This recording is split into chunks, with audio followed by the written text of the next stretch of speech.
Hello everyone, this is Tanya from the Saved by King Jesus channel. Welcome back. Today we're going to be taking a look into Israel's Prince of Peace. And if you follow the way, you'll already know that Israel's Messiah is actually the Antichrist. They take the land, claim that it's theirs, and then they make concessions on land that doesn't actually belong to them. The Zionist movement and Zionism on the ground is the idea of creating not only a Jewish state, but at the expense of the indigenous Palestinian population. What Zionism is the idea of privileging and giving exclusive rights to one group of people at the expense of another group of people. This isn't liberal. This isn't relating to equality. There isn't a single Zionist who's able to say that they actually believe that Palestinians have the exact same rights as Israelis who are living in that country. And this is the fundamental problem with Zionism. The fact that we're trying to make a distinction between what happened in 48 and what happened in 67 is a false distinction to be making. Zionism, as its fundamental core, is the idea of privileging one group of people over another. And the way that they created a Zionist state in the first place was to expel millions, hundreds of thousands, now millions of Palestinian refugees, including my family.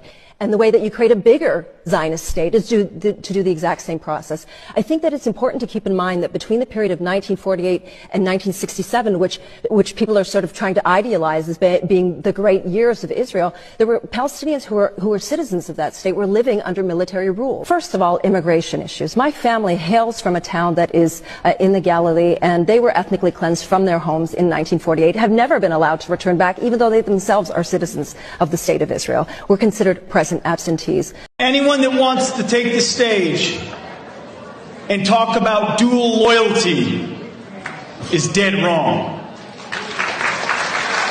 What this organization represents, what Western civilization represents today, is an understanding that Zionism and Americanism are the front lines of Western civilization and freedom in our world today. A sea of people desperate to resume their lives amid Gaza's destruction tried to return to their neighborhoods in the north, only to be blocked because of disagreements between Israel and Hamas over the terms of the tenuous ceasefire. But as they waited, comments Donald Trump made on Air Force One about their future in Gaza ricocheted across the Middle East. I mean, you're talking about probably 1.5 million people, and we just clean out that whole thing. By clean out, Trump said Jordan and Egypt should permanently or temporarily build housing for Palestinians and they can live there instead. An incendiary suggestion, as hundreds of thousands of Palestinians were uprooted from their homes when Israel was created in 1948 and during subsequent wars. This is our country and our land and the land of our ancestors. We want to live and die on it, said Saya al-Sakwali. A Hamas official in Egypt also said Palestinian people will never leave the Gaza Strip. And Jordan's foreign minister gave a firm no. Whether Trump's comments represent a shift in U.S. policy is unclear.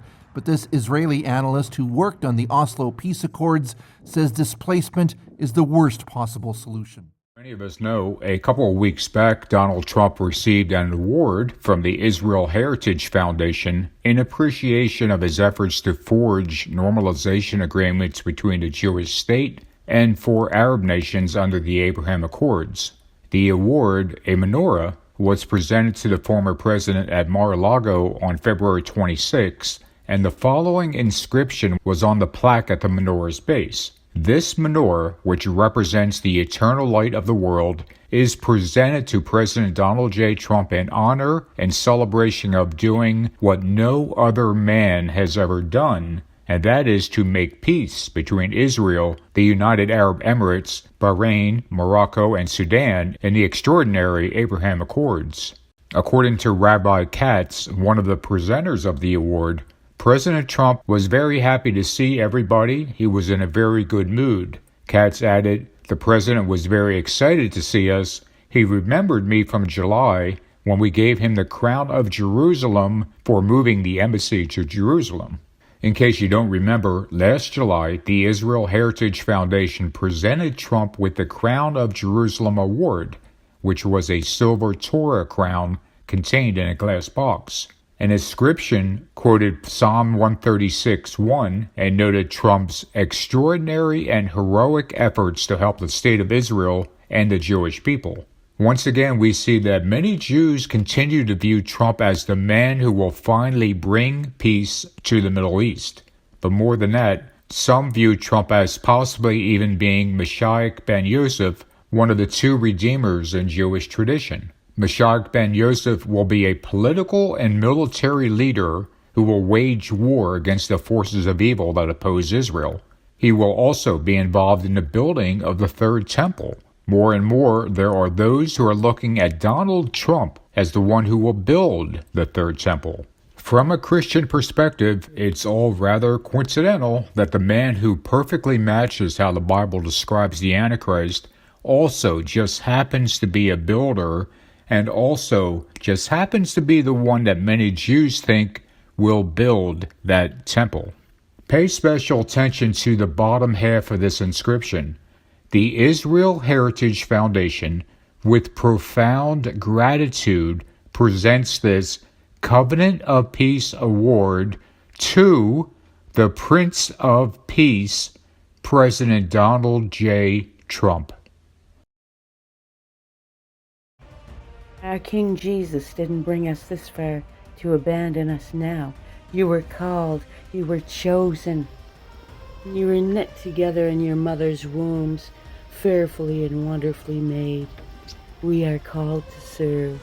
King Jesus bless you all. I speak the name of Jesus over you.